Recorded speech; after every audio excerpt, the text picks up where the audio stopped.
Hello hello sir, Santosh Kamath ಅಂತ. 2 ನಿಮಿಷ ಮಾತಾಡ್ಬೋದಾ ಇಲ್ಲ ಹೇಳಿ ಅವರೇ. ಸರ್? ನೋಡಿ, ತಕ್ಷಣ ಹೇಳಿ. ಓಕೆ ನೋಡಿ ಸರ್, ನಾಳೆ ವೀಕೆಂಡ್ ಕರ್ಫ್ಯೂ ಇದೆ. ನಮ್ಮವರೆಲ್ಲ ತುಂಬಾ ಕಷ್ಟದಲ್ಲಿದ್ದಾರೆ ಸರ್. ಅವರಷ್ಟಕ್ಕೆ ಅವ್ರ ಅಂಗಡಿ ಓಪನ್ ಮಾಡ್ಲಿಕ್ಕೆ ನೀವು ನಿಮ್ಮ ಅಟ್ಲೀಸ್ಟ್ ನೋಡಿ, ತೊಂದರೆ ಆದ್ರೆ ರಶ್ ಆದ್ರೆ ನೀವು ಆಕ್ಷನ್ ತಗೊಳ್ಳಿ.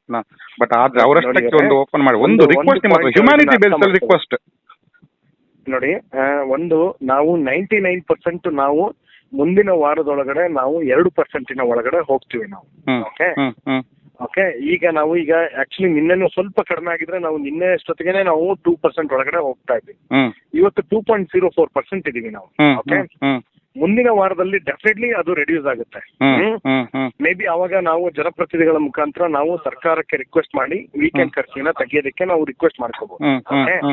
ಈ ಟೈಮಲ್ಲಿ ನೀವು ಏನೋ ಒಂದು ಗಾದೆ ಮಾತು ಹೇಳ್ತಾರೆ, ಆಗ ತನಕ ಇದ್ದವರು 6 ತನಕ ಇರ್ಲಿಲ್ಲ ಅಂತ ಹೇಳಿ.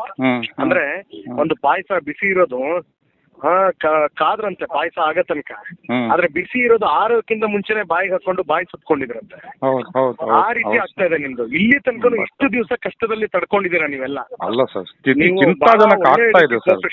ಅಲ್ಲ ನಿಮ್ಮ ಬಗ್ಗೆ ಅಲ್ಲ, ನಾನು ಹೇಳಿದ್ದೇನೆ ಪ್ರತಿಯೊಬ್ಬರು ನಮ್ಮ ಎಂತ ಹೋರಾಟ ಮಾಡಿ. ನಾನು ಹೇಳಿದೆ ನಮ್ಮ DC ಅವರು ಮಾನವೀಯ ನೆಲೆಯಲ್ಲಿ ನಮಗೆ ಸ್ಪಂದಿಸಿದ್ದಾರೆ. ಇದರೊಳಗಡೆ ನೋಡಿ ಇವ್ರೆ, ನಾನು ಜಾಸ್ತಿ ನಾನು ನಿರ್ಣಯ ಮಾಡೋದಾಗಿದ್ರೆ ನಾನು ಇಷ್ಟೋ ತನಕ ನಾನು ಕೇಳಿಸ್ಕೊಂತ. ಖಂಡಿತ ಸರ್, ಖಂಡಿತ. ಇದು ರಾಜ್ಯ ಸರ್ಕಾರದ ಡೈರೆಕ್ಷನ್. ನಾವು ಏನಾಗಿರುತ್ತೆ, ನಾವು ನಿಮ್ಮ ಮೇಲೆ ಕೇಸ್ ಬುಕ್ ಮಾಡಿದ್ರೆ ನನಗೇನು ಸಂಬಳ ಜಾಸ್ತಿ ಆಗಲ್ಲ, ನನಗೇನು ಇದ್ರೊಳಗಡೆ ಆಗಲ್ಲ. ಆದ್ರೆ ಅನ್ನೆಸರಿಯಾಗಿ ನೀವು ಇದ್ರೊಳಗಡೆ ಇಲ್ಲ ಸರ್ ನಾವು ಹಂಗ್ ಮಾಡ್ತೀವಿ, ನಾವು ಓಪನ್ ಮಾಡಿ ಇಟ್ಕೊಂತೀವಿ ಅಂದ್ರೆ ನಾವು ನಮ್ಮ ಕಣ್ಣಿಗೆ ಬಿದ್ರೆ ನಾನು FIR ಮಾಡ್ಲೇಬೇಕಾಗಿರುತ್ತೆ. ಅದು ನೀವು 6 ತಿಂಗಳು 7 ತಿಂಗಳು ನೀವು ಕೋರ್ಟಿಗೆ ಅಲ್ದಾಡಿದ್ರೆ ನಿಮ್ಗೆ ಅವಾಗೆಲ್ಲ ಗೊತ್ತಾಗುತ್ತೆ. ಅದಕ್ಕೆ ಅವಕಾಶ ಮಾಡ್ಕೊಡ್ಬೇಡಿ. ಈ 1 ವಾರ ಸಮಾಧಾನವಾಗಿರಿ. ಈ 1 ವಾರ ಆದ್ರ ಮೇಲೆ ಸೋಮವಾರ ಮಂಗಳವಾರದಷ್ಟೊತ್ತಿಗೆ ನಾವು ಕನ್ವಿನ್ಸ್ ಮಾಡಿ ಡೆಫಿನೆಟ್ಲಿ ವೀಕೆಂಡ್ ಕರ್ಫ್ಯೂ ಅನ್ನು ತೆಗೆಯೋದಕ್ಕೆ ನಾವು ವ್ಯವಸ್ಥೆ ಮಾಡ್ಸೋಣ. ಈ 1 ವಾರ ನೀವು ಅದನ್ನ ಸಹಕರಿಸ್ತಾ ಇದ್ರೆ, ಇಲ್ಲ ಸರ್ ನೀವು ಇದ್ರೊಳಗಡೆ ನಾವು ಮುಂದೆನೆ ಹೋಗೋದು ಅಂದ್ರೆ ನಿಮ್ಮ ಇದನ್ನ ನೀವು ಮಾಡೋದಕ್ಕೆ ಅಧಿಕಾರ ಇರುತ್ತೆ. ನನಗೆ ಅಧಿಕಾರ ಕೊಟ್ಟಿರೋದ್ರೊಳಗಡೆ ದಂಡ ಹಾಕೋದು, ಟ್ರೇಡ್ ಲೈಸೆನ್ಸ್ ಕ್ಯಾನ್ಸಲ್ ಮಾಡೋದು ಅದನ್ನ ನಾನು ಮಾಡ್ಲೇಬೇಕಾಗುತ್ತೆ. ಯಾಕಂದ್ರೆ ಮುಖ್ಯಮಂತ್ರಿಗಳು ಆಸ್ ಎ ಸ್ಟೇಟ್ ಎಕ್ಸಿಕ್ಯೂಟಿವ್ ಕಮಿಟಿಯ ಚೇರ್ಮನ್ ಆಗಿ ಮಾಡಿರುವಂತಹ ಆದೇಶದ ಉಲ್ಲಂಘನೆ ಯಾರಾದ್ರೂ ಮಾಡಿದ್ರೆ ಅದು ಅಸಂವಿಧಾನಿಕವಾಗಿರುತ್ತೆ. ಹಾಗಾಗಿ ನಾವು ಅದ್ರ ಮೇಲೆ ನಾನು ಆಕ್ಷನ್ ಮಾಡ್ಲೇಬೇಕಾಗಿರುತ್ತೆ. ಹಾಗಾಗಿ ನಾನು ಹೇಳೋದಿಷ್ಟೇ, 99% ಕೋಆಪರೇಟ್ ಮಾಡಿದವರು ಇನ್ನು 1% 1 ವಾರ ಓಕೆ, ನಾನೇ ನಿಮ್ಗೆ ಆಸ್ ಎ ಜಿಲ್ಲಾಧಿಕಾರಿಯಾಗಿ ಹೇಳ್ತಾ ಇದ್ದೀನಿ, ಮುಂದಿನ ವಾರದಲ್ಲಿ ನಮ್ಗೆ ಡೆಫಿನೆಟ್ಲಿ ಕಡಿಮೆ ಆಗಿರುತ್ತೆ. ಮೇ ಬಿ ನನಗೆ ಗೊತ್ತಿರೋ ಪ್ರಕಾರ ಎಲ್ಲಾ ಜನಪ್ರತಿನಿಧಿಗಳು ಕೂಡ ಇದ್ರ ಹಿಂದೆ ಬಿದ್ದಿದ್ದಾರೆ, ವೀಕೆಂಡ್ ಕರ್ಫ್ಯೂ ಬೇಡ ಅಂತ ಹೇಳೋರೆ ಎಲ್ಲರೂ. ಓಕೆ, ಈ ವಿಷಯದಲ್ಲಿ ಅವರು ಎಲ್ಲರೂ ಕೂಡ ಕನ್ವಿನ್ಸ್ ಮಾಡ್ತಾ ಇದ್ದಾರೆ. ಓಕೆ, ನೀವು ಹಾಗಾಗಿ ಇದೊಂದು ವಾರ ನೀವು ಸಮಾಧಾನವಾಗಿದ್ದು, ಏನಾದ್ರೂ ನೆಗೆಟಿವ್ ಆಗಿ ನ್ಯೂಸ್ ಆಯ್ತು, ಕೊರೋನಾ ಮತ್ತೆ ಜಾಸ್ತಿ ಆಯ್ತು ಅಂದ್ರೆ ಫುಲ್ ಲಾಕ್ಡೌನ್ ಬಂದ್ರೆ ಎಲ್ಲರೂ ವಿಷಯ ಕುಡಿಬೇಕಾಗುತ್ತೆ. ಅವಾಗ ನಮಗಂತೂ ಸಾಕಾಗಿ ಹೋಗಿದೆ ಬರೀ ಕೋವಿಡ್ ನಿರ್ವಹಣೆ ಮಾಡಿ. ಓಕೆ, ನಿಮಗೂ ಕೂಡ ಗೊತ್ತಿದೆ, ನಮಗೂ ಆಸ್ ಎ ಜಿಲ್ಲಾಧಿಕಾರಿಯಾಗಿ ನಾನು ಬರೀ ಹೆಲ್ತ್ ಹಾಸ್ಪಿಟಲ್ ಬರೀ ಇವನ್ನೇ ನೋಡೋದೇ ಜಾಸ್ತಿ ಆಗಿದೆ. ನಮಗೂ ಟೆಸ್ಟ್ ಮಾಡು, ವ್ಯಾಕ್ಸಿನೇಷನ್ ಮಾಡು ಅಂದ್ರೆ ಬರೀ ಇದು ನಮಗೂ ತಲೆ ಕಟ್ಟೋಗಿದೆ. ನಾನು ಹೋದ ತಿಂಗಳಲ್ಲಿ ಬೆಂಗಳೂರಲ್ಲಿ 105 ಡೆತ್ ಆಗಿದ್ರೆ ಮಂಗಳೂರಲ್ಲಿ 130 ಡೆತ್ ಆಗಿದೆ. ನಮಗೆ ಗೊತ್ತಾಗ್ತಾ ಇಲ್ಲ ಅದು ಎಲ್ಲೋ ಹಾಗೆ ಹೀಗೆ ಅಂತ ಇದ್ರೊಳಗಡೆ ಆಗ್ತಾ ಇದೆ. ಇಷ್ಟೊಂದು ಹಾಸ್ಪಿಟಲ್ ಅಲ್ಲಿ ಇದೆ, ಆದ್ರೆ ಒಂದೊಂದು ಜೀವಕ್ಕೂ ನಾವು ಹೊಣೆ ಆಗ್ಬೇಕಾಗಿರುತ್ತೆ. ಹಾಗಾಗಿ ಕೇಳಿಸ್ಕೊಡ್ರಿ ಸಂತೋಷ್ ಕಾಮತ್, ಪೂರ್ತಿ ಕೇಳಿಸ್ಕೊಡ್ರಿ. ಇಲ್ಲಿ ತನಕನೂ ನಾವು ಸಮಾಧಾನದಿಂದ ನೀವು ಕಾನೂನನ್ನ ಪಾಲನೆ ಮಾಡಿ ಕೊನೆ ಹಂತದಲ್ಲಿ ನೀವು ಈಗ ಮಾಡಿದ್ರೆ ಮಂಗಳೂರಿನ ಜನ ರೂಲ್ಸ್ ಅನ್ನ ಫಾಲೋ ಮಾಡಲ್ಲ ಅನ್ನೋಂತ ಮೆಸೇಜ್ ಹೋದ್ರೆ ಅದು ಎಂಟೈರ್ ಸಿಟಿಗೆ ಕೆಟ್ಟ ಹೆಸರು ಬಂದಂಗೆ ಆಗುತ್ತೆ. ಹಾಗಾಗಿ 1 ವಾರ ಸಮಾಧಾನವಾಗಿರಿ.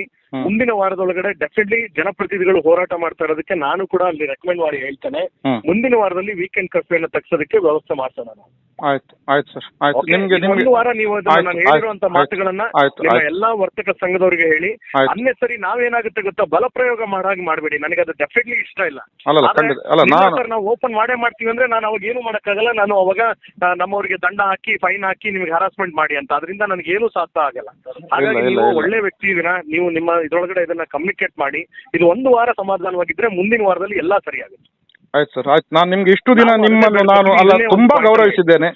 ನೀವು ನಮ್ಮ ಊರು ಬಿಟ್ಟು ಜಿಲ್ಲೆ ಬಿಟ್ಟು ಬೇರೆ ಕಡೆ ಹೋದ್ರೂ ಕೂಡ ನಾನು ನಿಮ್ಮ ಸೇಮ್ ಗೌರವ ಇಟ್ಕೊಳ್ತೇನೆ. ಅಲ್ಲ, ಅದು ಖಂಡಿತ ನಮ್ಮದು human relation sir, humanity first ನಮ್ಮದು. ಆಯ್ತಾ ಸಂತೋಷ್ ಅವರೇ, ನಾನು ನಿಮ್ಗೆ ಆ ಪಾಯಿಂಟ್ ಎಲ್ಲ ಹೇಳ್ತಿದ್ದೀನಿ. ನನ್ನ ಒಂದು ಈಗ ಮುಂದೆ ಮತ್ತೆ ಏನಾದ್ರೂ ಜಾಸ್ತಿ ಆದ್ರೆ ನಾನು ಏನು ಹೇಳಕ್ಕಾಗಲ್ಲ. ಬಟ್ ನನ್ನ ಒಂದು ಇದ್ರ ಪ್ರಕಾರ ಮುಂದಿನ ವಾರದಲ್ಲಿ ಇನ್ 2 ದಿವಸದಲ್ಲಿ ನಮ್ದು 2% ಒಳಗಡೆ ಬರುತ್ತೆ ನಮ್ದು.